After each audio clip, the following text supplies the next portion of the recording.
Hello friends, welcome back to your channel. आज की video में हम पढ़ने वाले हैं विषय हिंदी, जो हमारा कार्यपत्रक 33 रहने वाला है, कक्षा 10, जो हमारी तिथि रहने वाली है 24 सितंबर 2021। ठीक है। प्यारे बच्चों, आज हम हिंदी साहित्य के महान संत, ठीक है, जिनका तो आपने नाम छोटे पे या कभी तो सुना ही होगा। जैसे कि आप रामायण देखते हैं तो जो भी हमारा रामायण है ये तुलसी दास द्वारा ही लिखित है। ठीक है। तो रामायण से एक छोटा सा इसमें पार्ट लिया गया है। ठीक है। तो जब हम भी इसको पढ़ेंगे तो हम जानेंगे। ठीक है। तो महान संत तुलसी दास जी के जीवन से परिचय प्राप्त करेंगे और उनके द्वारा रचित महान ग्रंथ रामचरितमानस, ठीक है, रामचरितमानस, इसके नाम से ही पता चलता है राम के चरित्र, यानी राम के चरित्र का मानस ज्ञान इसमें मतलब बताया गया है। ठीक है। कि राम लक्ष्मण परशुराम संवाद से ली गई ये चौपाइयों और दोहों का विविध अध्ययन करेंगे। ठीक है। तो देखिए, चलिए हम पहले तुलसी दास जी का जीवन परिचय, ठीक है, पढ़ लेते हैं। ठीक है। तो ये हमारे महान तुलसीदास जी हैं, ठीक है, जिन्होंने इतनी अच्छी महाकाव्य लिखी। ठीक है। तो चलिए देखते हैं। तो गोस्वामी तुलसी जी का, इनका पूरा नाम देखिए क्या है, गोस्वामी तुलसी दास। ठीक है। इनका जन्म सन 1532 में उत्तर प्रदेश के राजापुर नामक ग्राम जिला बांदा में हुआ था। ठीक है। यानी इनका जन्म कहाँ हुआ था, उत्तर प्रदेश में। ठीक है। और 1532 में राजापुर नामक, ठीक है, राजापुर नामक ग्राम जिला बांदा में हुआ था। ठीक है। उनके पिता का नाम क्या था, उनके पिता का नाम था आत्मा राम दुबे, और ठीक है, और उनके माता का नाम था हलसी बाई था। ठीक है। मूल नक्षत्र में जन्म लेने के कारण उनके माता पिता ने तुलसीदास जी का परित्याग कर दिया था। ठीक है। अब देखिए यहाँ कितना मतलब अच्छी बात बताया गया है। देखिए इनको कितनी परेशानी, मतलब क्या हुआ था, ये मूल नक्षत्र, ठीक है, एक नक्षत्र होता तो उस नक्षत्र में मतलब सही नहीं रहता बच्चे जन्म जब लेते हैं, तो इसलिए इनके माता पिता ने उनको क्या कर दिया, परित्याग कर दिया। ठीक है, छोड़ दिया। ठीक है, कहीं आश्रम उश्रम में। ठीक है। इनको फलस्वरूप एक दासी ने उनका पालन पोषण किया। ठीक है। किसने किया, इनको पालन पोषण एक दासी। ठीक है। जनश्रुति, ठीक है, जनश्रुति के अनुसार, ठीक है, तुलसी दास जी की पत्नी के, ठीक है, उपालंब से वह संसार से विरक्त होकर भगवान राम की भक्ति में लीन हो गए। काशी में, ठीक है, रहकर उन्होंने रामचरित, कहाँ लिखा इन्होंने, काशी में रहकर उन्होंने रामचरित मानस की संपूर्ण किया। ठीक है, संपूर्ण किया। सन 1623 में काशी के गंगा के तट पर उनका निधन हो गया। ठीक है, 1623 यानी 1532 में इनका जन्म हुआ, 1623 में इनका काशी में निधन हो गया। ठीक है। रामचरितमानस के अलावा तुलसीदास जी ने दोहावली, गीतावली, कवितावली, ठीक है, वैराग्य संदीपनी, ठीक है, रामायण, पार्वती मंगल और विनय पत्रिका जैसे प्रसिद्ध ग्रंथों का सृजन किया है, यानी निर्माण किया है। ठीक है। तो इनके द्वारा कई सारे मतलब ये बताए गए हैं, इनके द्वारा लिखित हैं। ठीक है। तो एक महान कवि थे। ठीक है, ये महान राइटर थे, हम कह सकते हैं इंग्लिश में। ठीक है। तो चलिए इनके द्वारा लिखित एक, ठीक है, रामचरितमानस से एक छोटा सा पार्ट लिया गया है, राम लक्ष्मण परशुराम संवाद। ठीक है। तो पढ़ने से पहले मैं आपको बता दूं कि क्या होता है। ठीक है।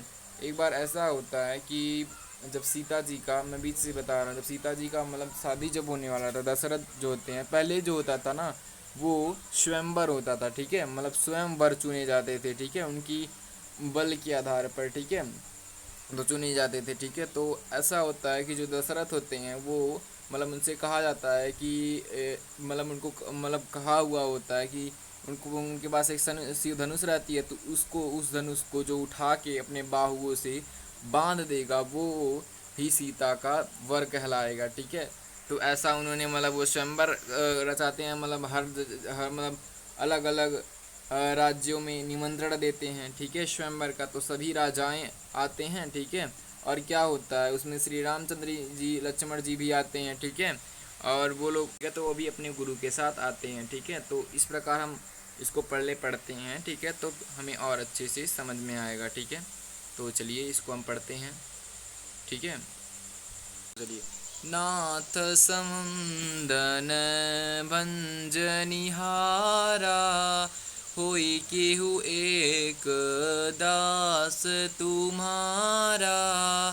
आय सुकाह कई किन मोही, सुनि ऋषाई बोले मुनि को ही, सेवकु सो जो करे सेवकाई, अरि करनी करी करी अलराई। सुनहु राम जे शिव धनु तोरा, सहसा भाऊ सम सोरिपु मोरा। ठीक है, तो चलिए पहले हम इसे कुछ शब्दार्थ को जान लेते हैं। ठीक है, तो नाथ मीन्स क्या होता है? भगवान। शंभु मीन्स क्या होता है? सो जो हमारे शिव भगवान है, ठीक है, उनका एक और नाम है, ठीक है, वो कह सकते हैं पर्यायवाची शंभु, ठीक है, शिव का। ऐसे ही भंजन, भंजन मीन्स क्या होता है? नष्ट करना, ठीक है, भंग करना, ठीक है। मोही यानी कि मोह में, रिसाई मतलब गुस्सा, ठीक है, मतलब गुस्सा हो जाना से कहते नहीं है गाँव में ऋषि आ गए क्या, ऐसे मतलब इसका रिसाई मीन्स होता है गुस्सा, ठीक है। ऐसे ही सेवकू या दास मीन्स क्या होता है? ये भक्त होता है। अरि मीन्स होता है शत्रु, लड़ाई मीन्स होता है लड़ाई, ठीक है। तो चलिए हमें इसमें शब्दार्थ दिया गया है, उसी को हम पढ़ते हैं, ठीक है। तो शब्दार्थ में क्या है कि नाथ समुंदन भंजनिहारा, ठीक है, कि क्या होता है कि सीता के स्वयंवर में आए राम ने जब शिव जी की धनुष को प्रत्यंचा यानी कि उसको जब चढ़ा कर तोड़ दिया, तो उससे शिव भक्त परशुराम, ठीक है, मतलब बहुत बड़े भक्त थे, ठीक है, परशुराम जो थे शिव जी के, वो अत्यंत क्रोधित हो गए। और जब वे क्रोधित में स्वयंवर सभा में आ पहुँचे, तो श्री राम ने उनके प्रश्न का उत्तर अत्यंत विनम्र भाव से देते हुए बोले, ठीक है, क्या बोलते हैं? नाथ समंदन भंजनिहारा, होई के एक दास तुम्हारा, ठीक है। तो जब वो गुस्सा होके बोलते हैं ना कि ये धनुष किसने तोड़ा, ठीक है, तो क्या बोलते हैं? नाथ समुंदन भंजनिहारा, हे नाथ, जिसने भी शिव जी के धनुष को तोड़ा है, ठीक है। नाथ समुंदन क्या है? वह कोई आपका ही दास होगा, ठीक है, इसका, ठीक है। उसके बाद होई क्यों एक दास तुम्हारा, उसके बाद क्या है? आय सुका है कहीं किन मोही, सुन ऋषाय बोले मुनि को ही, ठीक है। यह सुनकर क्या होता है कि क्रोधी परशुराम जो होते हैं और गुस्सा करते हुए, ठीक है, ठीक है, तो क्या करते हैं कि ये सुनकर क्रोधित जो परशुराम को और गुस्सा करते हुए बोलते हैं कि, ठीक है, बोलते हैं आय सुका है कहीं किन मोही, सुन ऋषाय बोले मुनि को ही, फिर क्या बोलते हैं मुनि, फिर बोलता सेवक सो जो करे सेवकाई, अरि करनी कर करी लड़ाई। ऐसा क्या बोलते हैं कि ऐसा आपने किस मुंह में आकर कहा, ठीक है, मतलब वो कहते हैं, ठीक है, परशुराम, ठीक है, बोलते हैं अब सेवक वह होता है, ठीक है, सेवक सो जो करे सेवकाई, जो सेवा करता है, सेवक वह होता है जो सेवकों वाला काम करता है, ठीक है। बट क्या है? अरि करनी करी करी लड़ाई, ठीक है, शत्रुता के कार्य करने वाले से तो लड़ाई ही होती है, ऐसा परशुराम कहते हैं, ठीक है। सुनो राम जी शिव धनु तोरा, यानी परशुराम जी आगे बोले कि सुनो राम, ठीक है, सुनो राम, राम को जी को बोलते हैं, जिसने भी शिव धनुष को तोड़ा है, यानी सुनो राम जी शिव धनु तोरा।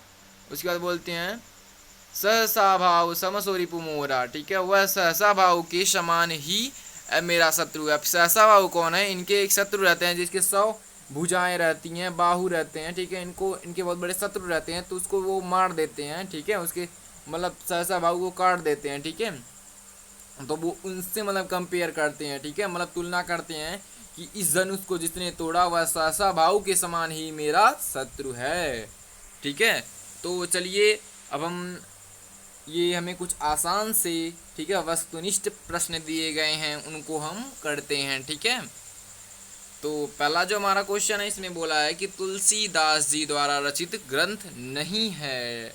तो यहाँ आप देख सकते हैं पहला हमारा ऑप्शन है विनय पत्रिका, ठीक है, विनय पत्रिका, दूसरा हमारा है गीतावली, तीसरा है कवितावली, चौथा हमारा सूरसागर, ठीक है। तो सूरसागर तो सूरदास द्वारा रचित है, तो ये हमारा फोर्थ जो ऑप्शन होगा ये जो है ये तुलसीदास द्वारा रचित ग्रंथ नहीं है, ठीक है। तो हमारा चौथा ऑप्शन करेक्ट हो जाएगा, ठीक है। उसके बाद हमारा सेकंड हमारा जो प्रश्न है इसमें बोला है कि तुलसीदास जी का जन्म हुआ था, यानी उनका जन्म कब हुआ था, ये हमसे पूछा है। तो अभी हमने पढ़ा है कि जो तुलसीदास जी हैं उनका जन्म कब हुआ था? 1532 ईस्वी में, ठीक है। तो पहला हमारा ऑप्शन है 1232 ईस्वी में, दूसरा हमारा है 3332 सॉरी 1332, चौथा हमारा 1432 और चौथा हमारा 1532, तो हमारा 1532 हमारा करेक्ट हो जाएगा। ठीक है, उसके बाद हमारा है कि सीता के स्वयंवर में टूटने वाला धनुष किसका था? शिव का पहला ऑप्शन, दूसरा हमारा जनक का, तीसरा हमारा दशरथ का, चौथा हमारा इनमें से कोई नहीं। ठीक है, तो यहाँ क्या होगा हमारा? ठीक है, तो यहाँ किसने तोड़ा था? शिव का जो धनुष था, मतलब वो जिसने, मतलब श्री राम जी ने जिसको तोड़ा था, ठीक है, वो किसी का धनुष था? शिव का धनुष था। ठीक है, तो हमारा ये करेक्ट हो जाएगा। ठीक है, उसके बाद हमारा चौथा प्रश्न है कि सहसा भाऊ किसका शत्रु था? पहला हमारा शिव का, दूसरा है राम का, तीसरा परशुराम का और चौथा है लक्ष्मण का। तो हमें लास्ट में भी पढ़ा ना कि वह, देखिए यहाँ भी लिखा है, जिसने भी शिव धनुष को तोड़ा वह सहसा भाऊ के समान ही मेरा शत्रु है। ये किसका शत्रु बोलते हैं? परशुराम का शत्रु था। ठीक है, तो हमारा सी, जो हमारा थर्ड ऑप्शन है, ये हमारा करेक्ट हो जाएगा। ठीक है, सो आपको एक गतिविधि दी गई है, ये आप खुद करिएगा। ठीक है, इसमें है कि आप अक्सर दोस्तों से तमाम तरह की बातचीत करते हैं, किसी घटना या मुद्दे पर किसी साथी के साथ होने वाली अपनी बातचीतों को संवाद के माध्यम से लिखिए। ठीक है, सो आई होप ये आपको वीडियो समझ में आई होगी। So thank you watching this video.